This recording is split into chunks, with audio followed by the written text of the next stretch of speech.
செல்லக்குட்டி தங்கங்களா, happy women's day. நல்ல ஒரு கனத்த இதயத்தோடு தான் நம்ம வந்து ஹாப்பி விமென்ஸ் டேங்கிறத எல்லா பெண்களுமே இன்றைக்கு வந்து நம்ம அதை சொல்கிறோம். ஏதோ பண்டிகை திருநாள் அப்படிங்கிற மாதிரி உமன்ஸுக்குன்னு சொல்லிட்டு ஒரு டே, அதனால் அதை வந்து விமென்ஸ் டே அப்படின்னு சொல்கிறோம். பட் கண்டிப்பாக ரீசெண்டாக நடக்கிற இஷ்யூஸ் நான் 3 விஷயங்கள் மட்டும்தான் இந்த வீடியோவில் பேச போகிறேன். இந்த வீடியோவை வந்து நீ ஸ்கிப் பண்ணாமல் தயவு செய்து பாருங்கள். இல்லை இது போர் அடிக்குது ஸ்கிப் பண்ணணும் அப்படின்னு நினச்சிங்கன்னா கண்டிப்பாக அது நம்ம இந்த வீடியோ முடிவில் கண்டிப்பாக உணர்வீங்க. ஆமாம் சிஸ்டர், ஸ்கிப் பண்ணாமல் பார்த்த வகையில் இது எங்களுக்கு வந்து உதவியாக இருந்தது அப்படின்னு சொல்லி இது வந்து ஒரு பெண்ணை நான் உணர்ந்ததை நான் வந்து உங்களுக்கு சொல்கிறேன். 3 விஷயங்கள் பற்றி தான் பேச போகிறேன். இந்த வீடியோ எண்டில் உங்களுக்கு இது உபயோகமாக இருந்தது, நீங்களும் ஒரு நல்லது செய்யணும்னு நினைக்கிறீங்க அப்படின்னா, ஏன்னா சோஷியல் மீடியாவை என்னோடய பிஸ்னஸ்க்காக நான் இதை யூஸ் பண்ணுறேன். மார்க்கெட்டிங் டூலாக நான் வந்து இதை யூஸ் பண்ணுறேன் இந்த யூடியூப்னு சொல்லி நான் நிறைய தடவை சொல்லியிருக்கேன். என்னோடய இன்ஸ்டாகிராம் எல்லாமே. ஆமாம், அது தப்பு இல்லை இல்லையா? அது மாதிரி ஒரு சமுதாய உணர்வோடும், சமுதாய விழிப்புணர்வு கொடுக்கணும் அப்படின்ற ஒரு எண்ணத்தோடும் கண்டிப்பாக அந்த இடத்துல நம்ம இருக்கோம். ஒரு யூடியூபரும் ஒரு சோஷியல் மீடியா யூஸ் பண்ணுற பப்ளிக் ஃபிகரும் என்ன பண்ணுறாங்கன்னா, இன்றைக்கி வாய்ஸ் அவுட் பண்ணுறோம். நாட்டில் நடந்துகிட்ருக்க விஷயங்கள் உங்களுக்கு தெரியும். அதை நீங்கள் உங்களால் பேச முடியாட்டியும் பரவாயில்ல, பேசியிருக்காங்க இல்லையா, அந்த மாதிரி வீடியோஸை தயவுசெய்து ஷேர் பண்ணுங்கள். உங்களால் முடிஞ்ச வரைக்கும் உங்களோட நெய்பர் அந்த மாதிரி இருக்கவங்க கூடயாவது ஷேர் பண்ணணும். நீங்கள் ஒரு பேச்சுவார்த்தை உங்களுக்குள்ளே இதை பற்றி நடக்கணும் அப்படிங்கிறது தான். உலகத்தில் என்ன நடக்குதுன்னே தெரியாமல் இருக்க வேண்டாம் அப்படின்றது தான். ஸோ என்ன அந்த 3 விஷயங்கள் கேட்குறேன். 3 விஷயம் வந்து ஃபஸ்ட்டு பெண்களுக்கான பாதுகாப்பு. அதுக்கு நம்ம என்ன பண்ணணும். அதுக்கப்புறம் வந்து பார்த்திங்கன்னா நம்மளோட உடல் சம்பந்தமான பெண்கள் உடல் சம்பந்தமான வியாதிகளுக்கு தேவையான விழிப்புணர்வு. 3வது வந்து என்ன அப்படின்னு பார்த்தீங்கன்னா, இன்றைக்கி ஒரு உமன் வந்து ஃபினான்ஷியலி வந்து இண்டிபெண்ட்டாக இருக்கணும் அப்படின்றது எந்த வகையில் 100க்கு 100% நம்ம எல்லாருமே ஃபினான்ஷியலி இண்டிபெண்ட் தான் அப்படிங்கிற அந்த 3 கருத்தை வச்சு தான் நான் இன்றைக்கி சொல்ல போகிறேன். ஃபஸ்ட்டு என்ன அப்படின்னு பார்த்தீங்கன்னா, நம்மளோட பாதுகாப்பு சொன்னேன் இல்லையா, அதுதான். காந்தியடிகள் வந்து சொன்னார், என்றைக்கு ஒரு பெண்ணு நம்ம நாட்டில் வந்து 100 பவுன் நகை எவ்வளவோ நகை வந்து ஃபுல்லாக போட்டுட்டு நள்ளிரவில் நடந்து போகிறாலோ தைரியமாக, அன்னைக்கு தான் நம்மளுக்கு முழு சுதந்திரம் கிடைச்சதா வந்து கருதுகிறேன் அப்படின்னு சொல்லிட்டு. ஆனால் இன்றைக்கி உள்ள காலகட்டத்தில் வந்து பார்த்திங்க அப்படின்னா, பகல்லையே ஒரு நகையும் போடாமல் ஒன்றும் போடாமல் கூட, ஏன் ஈவன் சோஷியல் மீடியா யூஸ் பண்ணுற ஒவ்வொரு பெண்களுமே கூட நீ நடந்து கூட போவேனா, உன்னோட கருத்துக்களை கூட நீ வெளியில் சொல்கிறதுக்கு சுதந்திரம் இல்லாமலும், அந்த சுதந்திரம் மறுக்கப்பட்டும், அந்த சுதந்திரத்தை அழிக்கப்பட்டும் அடக்கப்பட்டும் இருக்கிறோம். அதுதான் வந்து இன்றைக்கி வந்து பெண்களுக்கான ஒரு விஷயமா இருக்குது. எந்த ஒரு யூடியூபராக இருக்கட்டும், ஒரு பெண் ஒரு விஷயத்த சொல்கிறேன் அப்படின்னா அதை அடக்கிறதுக்கு ஒரு பெண்ணே வராங்க. அதுதான் வந்து ரொம்ப வருத்தத்திற்குரிய ஒரு விஷயமா இருக்குது. அதுக்காக பெண்கள் சப்போர்ட் பண்ணலன்னு கேட்டால் கண்டிப்பாக சப்போர்ட் பண்ணுறேன். அந்த மாதிரி பண்ணுறதுனால தான் நான் இப்போ வாய்ஸ் அவுட் பண்ணுறேன்னு வச்சுக்கோங்களேன். கடந்த ஒரு வாரமாக என் மனநிலைமையே பாதித்தது. அதுக்கப்புறம் நான் பேசணும்னு நினைத்தது இந்த உமன்ஸ் டேயில் பேசினா நல்லா இருக்குமே. ஃபஸ்ட்டு பாயிண்ட் வந்து அதுதான். உங்களுக்கு நாட்டில் இப்போ நடந்துகிட்ருக்க 1-2 விஷயங்கள் இல்லை, பெருவாரியாக நம்மளுக்கு தெரிஞ்சது வந்து பெர்னாண்டோ வேறு ஒரு கண்ட்ரியிலேருந்து வந்து 2 குடியுரிமை உள்ள ஸ்பெயின், போர்ச்சுகீஸ் 2 குடியுரிமை உள்ள 62 நாடுகள் கடந்து வந்து 63வது நாடாவதுன்னா நம்மளோட இந்தியா. இது நிறைய பேர் கேட்டுருந்துருப்பீங்க, ஷார்ட் அண்ட் ஸ்வீட்டாக சொல்லிடுறேன்னு. வரும்போது இங்கு 7 கயவர்களால் தன் கணவர் கண் முன்னாடியே வந்து அவங்க மானபங்கப்படுத்தப்பட்டு பேட் டச். குழந்தைங்களும் இந்த வீடியோவை பார்க்கணுன்னு நான் நினைக்கிறேன். பண்ணப்பட்டு என்ன பண்ணுறாங்க, அப்படி இருந்தும் அந்த தம்பதியர் என்ன சொல்லியிருக்காங்கன்னா, அவங்க எம்பசிலேருந்து அவங்களுக்கு உதவின்னு கேட்டு வந்தப்போ கூட இல்லை, இந்தியன் எம்பசி எங்களுக்கு ரொம்ப ஹெல்ப்ஃபுல்லாக இருக்காங்க, அந்த ஒரு 7 பேரால் இந்தியா கண்ட்ரியை வந்து நாங்கள் தப்பு சொல்ல மாட்டோம், எவ்வளோ பேர் சப்போர்ட்டாக இருக்காங்கன்னு சொல்கிறாங்க. அடுத்து நம்மளோட பாண்டிச்சேரி இஷ்யூ உங்களுக்கு நல்லாவே தெரியும். ஸோ இதெல்லாமே இருக்குது. இதுக்கு நான் வந்து ஒரு ஆண் குழந்தைய வச்சுருக்கேங்க. அது மாதிரி ஆண் குழந்தை வச்சுருக்க ஒருத்தவங்க நம்ம பெண்கள் எப்படி இருக்கணும், பெண்களுக்கு குட் டச் பேட் டச் சொல்லிக் கொடுக்கணும். கண்டிப்பாக இன்றைக்கி ஒரு ரொம்ப அவேர்னஸ் வந்துருச்சு, குட் டச் பேட் டச் பற்றி அவேர்னஸ் வந்துருச்சு. ஆனால் அதுவே ஆண்கள்கிட்ட இருக்கான்னு கேட்டால் கண்டிப்பாக நம்ம வந்து நிறைய பேர் அதை சொல்கிறதில்ல. நான் என்னோடய பையனுக்கு இப்போ இல்லைங்க, இவனுக்கு இப்போ 8-9 வயசு இப்போ ஆக போகுது. அவனுக்கு ஒரு 6 வயசுலேருந்து அவனுக்கு தெரிஞ்ச அளவுக்கு கொஞ்சமாக சொல்லிக் கொடுக்குறேன், பெண்களை எப்படி மதிக்கணும். ஏன்னா அவனுக்கு ஒரு அக்கா இருக்கா, அம்மா இருக்காங்க, சொந்தம் பந்தம் எல்லாமே இருக்கும்போது ஒரு தாய்மார்களும் அவங்களோட ஆண் குழந்தையை நம்ம என்ன மாதிரி வளர்க்கணுங்கிறத சொல்லி கொடுத்து வளர்த்தோன்னாலே, அதாவது ஒரு தனி குடிமகனை சேர்ந்ததுன்னா ஒரு நாடு இல்லையா? அப்படிங்கிற போது ஒவ்வொரு தாய்மாரும் யோசிச்சு பாருங்கள், நம்ம பையன்கிட்ட நம்ம இதை பேசணுமா, அவங்களுக்கு 5 வயசு இருக்கா, இல்லை அவங்களுக்கு 15 வயசு இருக்கா, 25 வயசு இருக்கா, கிடையாது. பட் பட் என்னைக்காவது நம்ம பேசியிருக்கோமான்னு யோசிச்சுட்டு தயவு செய்து நம்மளோட கடமையை நம்ம போய் ஊர் பூரா போய் மாற்ற முடியாது, திருத்த முடியாது, நம்ம வீட்டிலேருந்து தொடங்குவோம் அப்படிங்கிறத ஒரு சபதமாக எடுத்துகிட்டு தயவு செய்து பெண்கள்னால் யார், எப்படி அவங்களுக்கு இது பண்ணணும். சில பேர் சொல்லியிருந்தாங்க, உனக்கு ஒரு தாயோ உனக்கு ஒரு சகோதரியோ இருந்தால் இப்படி பண்ணியிருப்பியா அப்படின்னு கேட்குறாங்க. இல்லைங்க, இன்றைக்குள்ள சூழ்நிலையில் தாய் சகோதரி கண்ணு முன்னு தெரியல அப்படியெல்லாம் எதுவுமே கிடையாது. அவங்களுக்கு தேவை அவங்களோட அந்த நிமிட சந்தோஷம், அவ்வளவே தான். ஸோ நிறைய விஷயங்கள் பார்க்குறோம். தாய் சகோதரி அந்த டயலாக்லாம் இப்போல்லாம் கிடையாது, அதெல்லாம் எப்பயோ மலையேறி போச்சு அப்படின்னு சொல்லலாம். அதனால் யாராக இருந்தாலும் சரி, ஒரு நாள் சொல்லிட்டோம், 2 நாள் சொல்லிவிடுங்க, கீப் ஆன். எப்பெல்லாம் டைம் கிடைக்குதோ அப்போல்லாம் நம்ம வீட்டு ஆண் குழந்தைகளுக்கு இதை பற்றின விழிப்புணர்வையும், நம்மளோட சகோதரியை நம்ம வீட்டில் வந்து இருக்குதுன்னா அப்படி தான் என் பையனுக்கு சொல்லுவேன், நம்ம அக்காவை. ஏன்னா நான் இயல்பு, இன்றைக்கி எல்கேஜி யூகேஜி படிக்கும்போது கேர்ள் ஃப்ரெண்டு பாய் ஃப்ரெண்டு எல்லாமே வருது. அப்படி பேசும்போது நான் என் பையன்கிட்ட அவங்க அக்காவை எக்ஸாம்பிள் சொல்லுவேன். அப்போ அந்த குழந்தைக்கு வலிக்கிறத என்னால் கண்ணால் பார்க்க முடியுது. அப்போ உன் அக்காவுக்கு ஒன்றுனா உன்னால் இப்படி இருக்குதுல்ல, அது மாதிரி தானே உன் கூட படிக்கிறவங்களும். அப்படி சொல்லி அதே மாதிரி அவங்கள அடக்கக்கூடாது. இப்போ என் கேர்ள் ஃப்ரெண்டுமா என் பாய் ஃப்ரெண்டுமா இது இப்போ ஃபேஷனாக போயிட்டு சொல்லிட்டு இருக்காங்க. அதை அடக்காமல் குழந்தைகிட்ட ஃப்ரெண்ட்லியாக அவங்களுக்கான ஒரு வேல்யூ டைம் வந்து ஒதுக்குங்க. தயவு செய்து ஒதுக்கிட்டு அது என்ன தான் சொல்கிற வராங்க அதை உள்வாங்கிக்கிட்டு அதை பற்றி பேசுங்க. என்கரேஜ் பண்ண வேணாம் நம்ம, பட் என்ன சொல்ல வராங்கிறது இங்கேயே சப்ரஸ் பண்ணணும். அப்படின்னா கண்டிப்பாக ஃப்யூச்சர்லேயும் நம்மக்கிட்ட அவங்க மறைக்க ஆரம்பிப்பாங்க. முழுசாக உள்வாங்குங்க. நம்ம குழந்தை தானே, தப்பு பண்ணுறாங்க அப்படின்னா நம்ம சொல்லி திருத்துவோம். இது ஒன்றாச்சு. அடுத்து நம்மளோட ஹெல்த் இஷ்யூஸ்க்கு வரேன். நான் நம்ப மாட்டீங்க, நேற்றுக்கு எனக்கு ஒரு கால் வந்தது. என்னோடய கஸ்டமர் அவங்க கால் பண்ணிவிட்டு உங்ககிட்ட பேசணும் மேடம்னு சொல்லிவிட்டு, நான் இருந்துட்டு எனக்கு என்ன மேடம் பேசணும் சொல்லுங்கள் அப்படின்னு. அவங்களுக்கு 2 பெண் குழந்தை இருக்காங்க, டாக்டர்ஸ். ஓகேவா, நான் வந்து அவங்க மூஞ்ச பார்த்ததில் என்ன மேபி யூடியூப்பில் அவங்க பார்த்துருக்கலாம். என்ன நம்பிக்கை இவங்களுக்கு வந்ததுன்னு தெரியல. அவங்க வாழ்க்கையில் நடந்த ஒரு பெரிய விஷயத்த என்கிட்ட கிட்டத்தட்ட ஒரு 1 மணி நேரம் என்ன சொன்னாங்கன்னா, சிஸ்டர் நாளைக்கு நீங்கள் விமென்ஸ் டேக்கு ப்ளீஸ் சிஸ்டர் உங்கள் வீடியோ ஒரு 100 பேர் பார்த்தாலும் சரி 200 பேர் பார்த்தாலும் சரி அவங்கள இதை ஃபார்வர்ட் கூட பண்ண சொல்லுங்கள் சிஸ்டர், ஆனால் எனக்கு சொல்லணும்னு தோணுதுன்னு சொல்லிட்டு அந்த சகோதரி என்கிட்ட சொன்னது வந்து என்னென்னா, அவேர்னஸ் எதை பற்றினதுன்னா பிரெஸ்ட் கேன்சர் அவேர்னஸ், அதுக்கப்புறம் வந்து சர்விக்கல் கேன்சர் அவேர்னஸ். இது நிறைய இடங்களில் கேட்டு மேபி உங்களுக்கு வந்து அது ரொம்ப பரிச்சயமாக இருந்திருக்கலாம். ஆனால் அவங்க சொன்னது என்னென்னா, அதிகபட்சம் நான் ஷார்ட் அண்ட் ஸ்வீட்டாக சொல்லிடுறேன், அவங்க 2 பெண் குழந்தைங்களுக்குமே இன்னும் அவங்க சொல்லலை. ஏன்னா ஒரு கல்யாணம் பண்ணி அவங்க ஒருத்தவங்க கையில் அவங்கள பிடிச்சி கொடுத்ததுக்கப்புறம் இதை நான் சொன்னேன்னா கொஞ்சம் ஆறுதலாக இருக்குன்றதுனால நான் மறைச்சிருக்கேன் சிஸ்டர். எனக்கு இந்த மாதிரி பிரெஸ்ட்டில் வந்து ஒரு லம்ப் கட்டி வந்து நான் ஒரு கைனகாலஜிஸ்ட்டை பார்க்க போய் எல்லா டாக்டர்ஸையும் சொல்லல, அவங்க போய் பார்த்து 1 மந்த் இல்லை 2 மந்த் என்னை அவ்வளோ தூரம் வந்து எப்படி சொல்கிறதுனா இது நார்மலான கட்டி தான், இது வந்து ஃபைப்ராய்டு மாதிரி தான் இருக்குது, ஃபைப்ராய்டு சிஸ்ட்டு தான் சொல்லி இது பண்ணாங்க. ஒரு எஃப்என்ஏசி கூட பண்ணலையா, ஒரு மேமோகிராம் பண்ணலையா, நார்மலாக இன்றைக்கி எல்லாருக்கும் தெரியக்கூடிய ஒரு விஷயம், அதை கூட பண்ணலையான்னு கேட்டேன். இல்லைங்க சிஸ்டர், சும்மா மாத்திரையை கொடுத்து அனுப்பிட்டாங்க சிஸ்டர். அந்த அலட்சியம் தான் எனக்கு வந்து ரொம்ப கஷ்டமாக இருந்தது. அந்த 2 மாதம் என் வாழ்க்கையில் வந்து எவ்வளோ இம்பார்ட்டன்ட்ங்கிறது அப்புறமா தான் நான் உணர்ந்தேன் அப்படின்னு சொல்லிட்டு அதுக்கப்புறம் அவங்க ஃப்ரெண்டு மூலியமாக இன்னொரு ஜென்ரல் சர்ஜன் போய் பார்த்துருக்காங்க.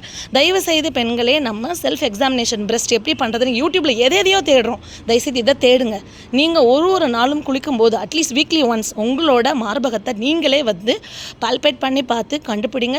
அப்படி இல்லைன்னா சந்தோஷம், அப்படி இருக்குது ஏதோ லம்ப் இருக்குது கட்டி இருக்குதுன்னா தயவு செய்து உடனே ஒரு ஜென்ரல் சர்ஜன், உங்களுக்கு வந்து ஒரு ஜென்ரல் சர்ஜன் தெரியலையா, கைனகாலஜிஸ்ட் பாருங்கள், பார்த்துட்டு அவங்க அட்வைஸ் படி ஜென்ரல் சர்ஜன் பாருங்கள், பார்த்து அதுக்கான முயற்சி என்ன பண்ணணுமோ டெஸ்ட் பண்ணி பார்ப்போம்.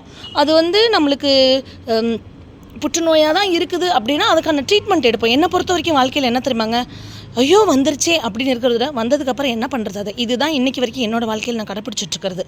ஸோ வந்துருச்சு, வந்ததுக்காக அழுதுகிட்டே உட்காந்துருந்தோம்னா ஒருத்தவங்க நம்மளுக்காக நிற்க மாட்டாங்க. அடுத்த படி என்னங்கிறத நம்ம பார்க்கணும். அதுதான் நான் வந்து இன்றைக்கி வரைக்கும் கடைப்பிடிச்சிருக்கேன். அது எனக்கு ரொம்பவே துணை புரிஞ்சிருக்கு. அதே வகையில் அந்த சிஸ்டர் சொன்னது என்னென்னா, ஜென்ரல் சர்ஜன் பார்த்துட்டு அதுக்கப்புறம் அவங்க என்ன பண்ணாங்கன்னா மேமோகிராம், அதுக்கப்புறம் அதை பார்த்த உடனே சொல்லிட்டாங்க, சிஸ்டர் இது வந்து புற்றுநோய் கட்டி தான், ஆப்ரேட் பண்ணணுன்னாங்க, கீமோ கொடுத்தாங்க, எல்லாமே முடிஞ்சு இப்போ வந்து நான் ரொம்ப தெளிவாக ரொம்ப நல்லா இருக்கேன். இதை இன்னொரு 2 மாதம் முன்னாடி நான் பார்த்துருந்தேன்னா இன்னும் நல்லா இருந்திருக்கும். தயவு செய்து நீங்கள் சொல்லுங்கள் சிஸ்டர், அலட்சியமாக விட்டுட்ருக்காங்க.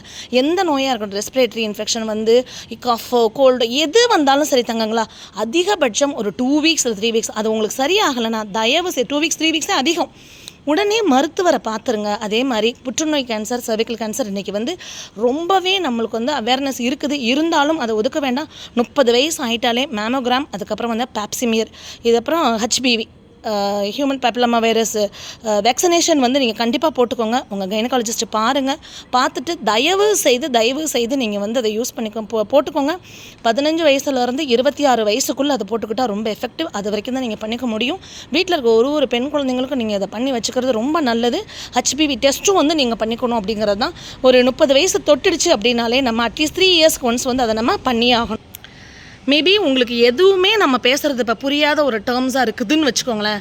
கூகுளில் எல்லாத்துக்கும் தேடுறோம்லப்பா, தேடுங்க. இல்லையா பக்கத்தில் தடுக்கி விடுனா இன்றைக்கி டாக்டர்ஸ் போய் அவங்களோட அட்வைஸ் கேளுங்க. கேட்டு வர்றதுக்கு முன்னாடியே பாதுகாத்துக்கிறது ரொம்ப நல்லது.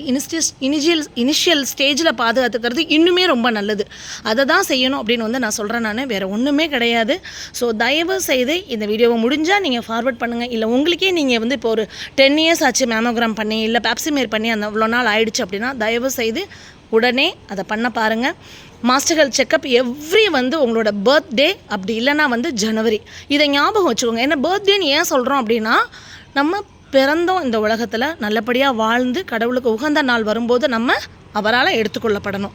அப்படி இருக்கிற இந்த ஒரு காலகட்டத்தில் வந்து பார்த்திங்கன்னா நம்ம உடம்பை பார்த்துக்கணும். அப்படிங்கிற போது அந்த பர்த்டே அப்படி இல்லைனா வந்து ஜனவரின்னு சொல்கிறது, அப்போ தான் அந்த 1 இயர் உங்களுக்கு வந்து அந்த ஞாபகம் வரும். இப்போ எங்களுக்குலாம் வந்து ஜனவரி நாங்கள் வந்து மாஸ்டர் ஹெல்த் செக்கப் பண்ணிக்குவோம். கொலஸ்ட்ரால், அதுக்கப்புறம் X-ray, ECG, whatever, cardiac rule out பண்ணுறது, அதுக்கப்புறம் பார்த்திங்கன்னா நம்மளை அப்டாமன் USG பண்ணுறதுலேருந்து எக்கோ பண்ணுறது, இது எல்லாமே வச்சுக்கோங்களேன். பேப்சிமியர் அண்ட் மேமோகிராம் வந்து 3 இயர்ஸ்க்கு ஒன்ஸ். இன் பிட்வீன் உங்களால் அந்த கேப்பில் வந்து கண்டுபிடிச்சிட்டிங்க அப்படின்னா ரியலி அது வந்து ரொம்ப நல்லது. நம்மளை சார்ந்து இருக்கவங்களுக்கும் ரொம்ப ரொம்ப ரொம்ப ரொம்ப நல்லது. ஸோ HPV பற்றி நான் 3 டாக்டர்ஸ் பேசின லிங்க்கை வந்து டிஸ்கிரிப்ஷனில் தரேன். நான் ரொம்ப பேச விரும்பல. டைம் இருந்ததுன்னா 5 நிமிஷம் இருக்கும் இந்த வீடியோ. அதை பார்த்து தயவு செய்து அதை பற்றின விழிப்புணர்வு வந்து நீங்கள் ஏற்படுத்திக்கோங்க. 2 3வது வந்து என்னென்னா, விமன் வந்து ஃபைனான்சியலி இண்டிபெண்ட்டாக இருக்கிறது அப்படின்னு. எல்லாராலையும் வேலைக்கு போக முடியுமா? இல்லை எல்லாம் வேலைக்கு போனால் மட்டும்தான் ஃபினான்ஷியலி இண்டிபெண்ட்டாக கிடையாது. வீட்டில் இருக்க ஒவ்வொருத்தவங்களும் இல்லத்தரசின்னு எதுக்கு சொல்கிறாங்க? இன்றைக்கி வீட்டு வேலைக்குன்னு எடுத்திங்கன்னா, வீடு கூட்டி தொடச்சி நம்மளுக்கு வந்து ஜன்னல் கம்பி தொடச்சி இதெல்லாம் கொடுக்குறதுக்கே 3500 5500 இந்த மாதிரி வீட்டுக்கு ஏற்ற மாதிரி வாங்குறாங்க. அடுத்து சமையலுக்குன்னு கூப்பிட்டா 7000 10,000. அதுக்கப்புறம் வீட்டில் உள்ள மற்ற வேலைகளை பார்க்கணும், அதுக்கு தனியாக. கார்டனுக்கு எடுத்து அதுக்கு தனியாக. இத்தனை வேலைகளையும் இல்லத்தரசிகளாகிய நம்ம குழந்தைங்களை பார்த்துக்கிறது, அதை நீங்கள் யோசிச்சு பாருங்கள். நம்மள மாதிரி செக்யூராக யார் பார்த்துக்குவா? இத்தனை வேலைகளையும் பண்ணும்போது இதெல்லாம் கால்குலேட் பண்ணிங்கனால இல்லத்தரசிகளுக்கு நான் சொல்கிறது, ஐயோ, ஏன்னா என்கிட்ட சொல்லுவாங்க, சிஸ்டர் நான் வீட்டில் தான் சிஸ்டர் இருக்கேன். நான் கேட்பேன், சமைக்கிறது இல்லையா? சமைப்பேன் சிஸ்டர். வீடு குடி துடைக்கிறது இல்லையா? செய்வேன் சிஸ்டர். டாய்லெட் கழுவுறது இல்லையா? செய்வேன் சிஸ்டர். உங்கள் பிள்ளைங்க ஸ்கூல்லேருந்து வந்தால் சாப்பாடு கொடுக்குறது இல்லையா? கொடுப்பேன் சிஸ்டர். இவ்வளோத்துக்கு நீங்கள் ஆள் வச்சு பாருங்கள். அதுக்கு நீங்கள் எவ்வளோ செலவு பண்ணுறீங்க மாதம் அப்படிங்கிறத நீங்கள் கால்குலேட் பண்ணி பார்த்தீங்கன்னா உங்களுக்கு தெரியும். அதுக்காக இதுக்கு வந்து நான் கொச்சைப்படுத்த விரும்பலை. இல்லத்தரசியாக இருந்துட்டு இதெல்லாம் கால்குலேட் பண்ணி நம்ம வேலை செய்யணுமா? அப்படி இல்லை. உங்களுக்குள்ள நீங்களே திருப்தி ஆகிக்கோங்க. நான் என்னோட வாழ்க்கையில் அப்படி தான். நான் ஒரு விஷயம் பண்ணுறேன், ஒரு வேலைக்கு போகிறேன், இல்லை வேலைக்கு போகாமல் இருக்கிறேன் அப்படிங்கும்போது நான் இந்த உலகத்தில் எந்த விதத்தில் வந்து யூஸ்ஃபுல்லாக நான் இருக்கிறேன் அந்த சொசைட்டிக்குங்கிறத யோசிச்சு பார்ப்பேன். அப்படி பார்த்த வகையில் இல்லத்தரசிகளாக இருக்கேன் நீங்கள். ஏன்னா என்கிட்ட நிறைய பேர் பண்ணது உண்டு, சிஸ்டர் நீங்களாம் இவ்வளோ வேலை சிஸ்டர், டைம் இல்லைன்னு இது பண்ணுறீங்க, நான் வீட்டில் சும்மாவே தான் சிஸ்டர் இருக்கிறேன் அப்படின்லாம் சொல்லுவாங்க. சும்மாவே கிடையாது, அவங்க அப்படி ஃபீல் பண்ணிக்கிறாங்க. அதாவது எப்படின்னா, பெண் வந்து கல்யாணம் பண்ணி கொடுத்தா அந்த வீடு கூட்டி துடைக்கிற வேலையோ, மற்ற வேலைகளோ, குழந்தைகள் பார்க்குறதோ, சமைக்கிறதோ, இது எல்லாமே நார்மலாக நம்ம தான் செஞ்சு ஆகணும். இது வந்து நம்ம வேலை, ஒரு அது எப்படி சொல்கிறது, நம்ம வேலை அப்படிங்கிறத விட இதனும் அவங்களோட ரொம்ப பெரிய இதுன்ற அது வந்து வேலை கிடையாது. மற்ற விஷயங்கள் வெளியில் போய் வேலைக்கு போனாதான் செஞ்சாதான். வெளியில் வேலைக்கு போய் வந்து இருக்கிறவங்களுக்கு தெரியும் ஹவுஸ் ஒய்ஃபோட அருமை என்ன அப்படிங்கிறது. இன்றைக்கி வேலைக்கு போய்ட்டுருக்க ஒவ்வொரு பெண்களும் அவங்கவுங்க அம்மாவை வந்து நீங்கள் யோசிச்சு பார்த்தீங்கன்னா தெரியும். ஸ்கூல் விட்டு வந்த உடனே அவங்க எந்த அளவுக்கு பிள்ளையை ரிசீவ் பண்ணி எப்படிலாம் வச்சுருக்காங்க அப்படிங்கிறது. ஐயோ, என் அம்மா பண்ணதை நான் என் பிள்ளைக்கு பண்ண முடியலையா, அந்த வருத்தம் இருக்கும் பார்த்தீங்களா? அது வந்து இல்லத்தரசிகளாக இருக்க நீங்கள் பெருமைப்பட்டுக்கணும் அப்படிங்கிறத நான் சொல்கிறேன். முடிஞ்ச வகையில் இன்றைக்கி சோஷியல் மீடியா தான் எல்லாத்துக்குமே மார்க்கெட்டிங் டூலாக வந்து இருக்குது. உங்களால் முடிஞ்ச ஒரு விஷயத்த நீங்கள் பண்ணுங்கள். நிறைய மோட்டிவேஷ்னல் வீடியோஸ் பாருங்கள். தயவு செய்து நான் சொல்லுவேன், நான் சும்மா இருக்கிறேன் சிஸ்டர் அப்படின்னு சொல்லிட்டு பக்கத்து வீட்டில் போய் நம்ம பேசுகிறது, ஒரு மணி நேரம் பேசுவோம்னு வச்சுக்கோங்களேன் பக்கத்து வீட்டுக்காரவங்களோட. அந்த 1 மணி நேரத்துக்கு அப்புறம் ப்ளீஸ் ஒரு 2 செகண்ட்ஸ் அனலைஸ் பண்ணி பாருங்கள். இந்த பேச்சுனால நம்மளோட வாழ்க்கைக்கு அது எவ்வளோ நல்லா இருந்துச்சு, இது கரெக்டாக தப்பா, ஐயோ இதை பேசிட்டோமே, நாளைக்கு இது இவங்க நம்மள்கிட்ட இருந்து அவங்கள்ட்ட சொல்லிடுவாங்களோ, இவங்கள்ட்ட சொல்லிடுவாங்களோ, இது பண்ணிடுவாங்களோ, அது பண்ணிடுவாங்க. இந்த பதட்டம் எதுக்கு? நம்மளுக்கு கடவுள் கொடுத்த 24 ஹவர்ஸை நம்ம எப்படி யூஸ்ஃபுல்லாக வந்து யூஸ் பண்ணுறோம் அப்படிங்கிறது தான் பார்க்கணும். குழந்தைகளுக்கு பெண்களுக்கான அந்த புத்திமதியை சொல்லிக் கொடுங்க. உங்களால் வெளியில் போய் வேலை பார்க்க முடியலையா, வீட்டிலே இருந்து அத்தனை வேலைகளை நம்ம திருப்தியாக வச்சுருக்கிறோம். கணவர் வேலைக்கு போயிட்டு வராரா, அவங்கள எப்படி நம்ம சந்தோஷமாக வச்சுக்கிறது, அவங்களோட பிஸ்னஸில் அவங்களோட வேலையில் இருக்கக்கூடிய துக்கங்கள், அவங்க வேலையில் இருக்க சந்தோஷங்களை நீங்கள் ஒவ்வொருத்தவங்களும் வந்து ஷேர் பண்ணி பகிர்ந்துக்கோங்க. ஸோ இந்த மாதிரியான விஷயங்கள் இல்லத்தரசிகள் பண்ணுறோம் அப்படிங்கிறப்போ நம்மளுக்கு வந்து அது ஒரு சாட்டிஸ்ஃபேக்ஷன் இருக்கும். இதை ஏன் நான் 3வது பாயிண்ட்டாக நான் எடுத்தேன் அப்படின்னா, இதை நிறைய பேர் புலம்பியிருக்காங்க, சிஸ்டர் நான் சும்மா இருக்கேன் சிஸ்டர். நான் சொல்லுவேன், இல்லைங்க நீங்கள் சும்மா இல்லை, பெண்கள் நம்ம யாருமே சும்மா கிடையாது அப்படிங்கிறத நீங்கள் உணரணும். ஒரு இந்திய பிரஜையையும் ஒரு ஆண்மகனையும் பெண் குழந்தையும் பெற்ற நம்ம அவங்கள உருவாக்குறோம் பார்த்தீங்களா, அந்த உருவாக்குதலில் இருக்குது நம்மளோட திறமை அப்படிங்கிறத நான் சொல்லுவேன். அதனால் இன்றைக்கி சொன்ன 3 விஷயங்கள் பார்த்திங்கன்னா, பெண்கள் பாதுகாப்புக்காக நம்மளோட குழந்தைங்க, மெயினாக ஆண் குழந்தைங்களுக்கு, பெண் குழந்தைங்களுக்கு பேட் டச் குட் டச் சொல்லிக் கொடுக்குற மாதிரி ஆண் குழந்தைகளுக்கும் சொல்லிக் கொடுக்கணும். ஏன்னா இன்றைக்கி ஆண்களையும் மிஸ்யூஸ் பண்ண ஆரம்பிச்சிட்டாங்க. ஸோ அவங்களுக்கு சொல்லிக் கொடுக்கணும், பெண்கள் எப்படி நம்ம பாதுகாப்பாகவும் அவங்களுக்கு எவ்வளோ மரியாதையாகவும் நடத்தணுங்கிறத நம்மளோட ஆண் குழந்தைகளுக்கு ஒவ்வொருத்தவங்களும் சொல்லணும்னு நான் சொன்னேன். 2வது ஹெல்த் இஷ்யூஸ், மெயினாக பெண்களுக்கு வரக்கூடிய மார்பக புற்றுநோய், கர்ப்பவாய் புற்றுநோய், இதிலேருந்து எப்படி நம்மளை பாதுகாத்துக்கிறது, HPV வேக்சினேஷன் பற்றி நான் சொன்னேன். அதை பற்றி இந்த வீடியோவில் கீழே டிஸ்கிரிப்ஷனில் லிங்க் கொடுப்பேன், பார்த்துக்கோங்க. அதுக்கப்புறம் வந்து 3rd சொன்னது வந்து என்ன, நம்ம எல்லாருமே சும்மா கிடையாது, நம்ம எல்லாருமே யூஸ்ஃபுல்லான நல்ல ஒரு குடிமகள்களாக தான் நம்ம இருந்துகிட்டு இருக்கிறோம் அப்படிங்கிறத நம்ம உணரணும். இந்த பாயிண்ட்டை நான் ஆட் பண்ணணுன்னு நினைக்கவே இல்லை, 3 விஷயம் தான் சொல்ல வந்தேன். பட் ரொம்ப நாள் என் மனசுக்குள்ளே ஓடிட்டுருக்கிறது, உங்களுக்காக நீங்கள் வாழுங்க தங்கங்களா. ஊருக்காக வாழணும் அப்படிங்கிறதுல வந்து நீங்கள் உங்களோட ஒரு நேரத்தை செலவிட வேணாம். அதே மாதிரி உங்களோட வழியாக உணர்றவங்க கிட்ட மட்டும் உங்களோட வழியை பகிர்ந்துக்கோங்க. அதர்வைஸ் யாருக்கிட்டையும் உங்களை டைம் பாஸாக யூஸ் பண்ணுறாங்கல்ல, அவங்கக்கிட்ட உங்களோட வழியை பகிர்ந்துக்க வேண்டாம் அப்படிங்கிறது என்னோட ஒரு தாழ்மையான வேண்டுகோள். நிறைய பெண்கள் வந்து சொல்லுவாங்க, சிஸ்டர் எனக்கு பயமாக இருக்குது சிஸ்டர், உங்களை மாதிரி தைரியம் எனக்கு வரமாட்டேங்குது சிஸ்டர், எப்படி சிஸ்டர் தைரியமாக நீங்கள் எதுனாலும் இது பண்ணுறீங்க, எப்படி சிஸ்டர் தைரியமாக இது பண்ணுறீங்க அப்படின்னு கேட்குறீங்க. தைரியமாக எது பண்ணுறோன்றதெல்லாம் கிடையாது. நம்ப மாட்டீங்க, எனக்கு ஒரு கால் வந்துச்சு அன்றைக்கி. கால் வந்துட்டு, உன்னோட நம்பரு இந்த மாதிரி ஒரு இடத்துலேருந்து எனக்கு வந்துச்சு, கால் பண்ணி பேச சொன்னாங்க, இது மாதிரி நிறைய கால்ஸ் உனக்கு வரும் அப்படின்னாங்க. நான் சொன்னேன், நோ ப்ராப்ளம், 1000 கால் வரட்டும், 2000 கால் வரட்டும், என்ன வேணாலும் வரட்டும், பட் நம்ம வச்சுக்கிறதுல தான் இருக்குது. நம்ம எப்படி அவங்கக்கிட்ட ப்ரொஜெக்ட் பண்ணிக்கிறோம் நம்ம அப்படிங்கிறத பொறுத்து தான் இருக்குது. பொறாமையின் காழ்ப்புணர்ச்சியால் இன்றைக்கி என்ன வேணாலும் நடக்கும், எப்படி வேணாலும் இருக்கும் தங்கங்களா. ஆனால் நம்ம நேர்மையாகவும் நம்மளோட வழியிலையும் நம்ம கரெக்டாக போயிட்டே இருக்கோம் அப்படின்னா, சிங்கத்தை விட வலிமையானவர்கள் பெண்கள் என்பதை வந்து நீங்கள் கண்டிப்பாக வந்து உணர்வீங்க. வாழ்க்கை ஒரே ஒரு தடவை தான், அதை நல்லாவே புரிஞ்சுக்கோங்க. அதை உங்களோட விருப்பப்படி, உங்களோட சந்தோஷத்துக்காக, உங்களுக்காக நீங்கள் இந்த வாழ்க்கையை பின்னாடி திருப்பி பாருங்கள். இன்றைக்கி உங்களுக்கு 40 வயசாக இருக்கலாம், 45 வயசாக இருக்கலாம், 50 வயசாக இருக்கலாம், 30 வயசாக இருக்கலாம். இத்தனை வருஷத்தில் உங்களுக்காக நீங்கள் என்ன வாழ்ந்திருக்கீங்க அப்படிங்கிறத கொஞ்சம் யோசிச்சு பாருங்கள். அடுத்தவங்களுக்காக வேண்டாம், உங்களுக்காக நீங்கள் எப்படி இந்த வாழ்க்கையை வாழ்கிறீங்கன்னு. பட் தமிழச்சி கார்டன் பொறுத்த வரைக்கும் நான் என்னோடய வாழ்க்கையை எனக்காகவும் என்னோடய குடும்ப சந்தோஷத்துக்காகவும் ரொம்பவே நேர்மையாகவும் ரொம்ப நல்லாவும் வந்து போயிட்டுருக்கு. அதுக்கு நீங்கள் கொடுக்குற ஆதரவு தான். ஸோ நான் சொல்ல வந்த 3 விஷயத்தையும் கன்வே பண்ணிவிட்டேன். அடிஷ்னலாக ஒன்று ஆட் பண்ணேன். பொறுமையாக வீடியோ பார்த்துட்ருக்க எல்லாருக்குமே விமென்ஸ் டே வாழ்த்துக்கள். எனக்கு இன்னும் அந்த வழி போகவே இல்லைங்க. ஆனால் எப்படியாவது நம்ம சரியாக இனிமேலாவது இது நடக்கக்கூடாது. ஆனால் என்னென்னா, பாதிக்கப்பட்ட குடும்பத்திலேருந்து எப்படி இந்த வார்த்தை வருதுன்னு தெரில, பாவம் சொல்கிறேன், இனிமேலாவது எந்த பொண்ணுக்கு இது நடக்கக்கூடாது அப்படின்னு அவங்க சொல்லுவாங்க பாருங்களேன். கடவுளே, இதே மாதிரி எத்தனை வார்த்தைகள் இன்னும் நாங்கள் கேட்க போகிறோன்னு தெரியலையே கடவுளே அப்படின்னு சொல்லிட்டு அவ்வளோ ஒரு வேதனை இருக்குது. பட் நம்ம ஒருத்தவங்களும் நினச்சா கண்டிப்பாக இதை வந்து வாய்ஸ் அவுட் பண்ணலாம். அதே மாதிரி யூடியூப் வச்சுருக்க நண்பர்கள் யார் இதை பார்த்தீங்கனாலும் சரி, மற்ற எதெல்லாம் நீங்கள் இன்ஃப்ளூயன்ஸ், நீங்கள் வந்து இன்ஸ்டாவில் இருக்கீங்களா, தயவு செய்து ஒருத்தவங்களும் இதில் எந்த பாயிண்ட்டு பிடிச்சிச்சோ இல்லை உங்களுக்கு என்ன சொல்லணும்னு தோணுதோ அவங்களோட சேனலில், அவங்களோட இன்ஸ்டா பேஜில், ஃபேஸ்புக்கில் நீங்கள் வாய்ஸ் அவுட் பண்ணுங்க தங்கங்களா. நம்ம வாய் மூடிட்டு இருக்க வேண்டாம். நம்ம சொல்லும்போது ஏதோ ஒரு மனசாட்சியோடு உள்ள ஒரு மனசு வந்து மாறும். அதுக்காக தான் நான் வந்து சொல்கிறேன். மேபி நான் வந்து இதை கன்வே பண்ண தெரியாமல் கூட கன்வே பண்ணியிருந்திருக்கலாம், எனக்கு தெரியலை. இது நான் எடிட் பண்ணாமல் அப்படியே போடுற வீடியோ தான். நான் இதை எடிட்டே பண்ணுறதில்ல, அப்படியே தான் நான் போடுறேன். என் மனசில் தோன்றதை நான் சொல்லியிருந்தேன் உங்களுக்கு. Happy gardening, happy women's day once again.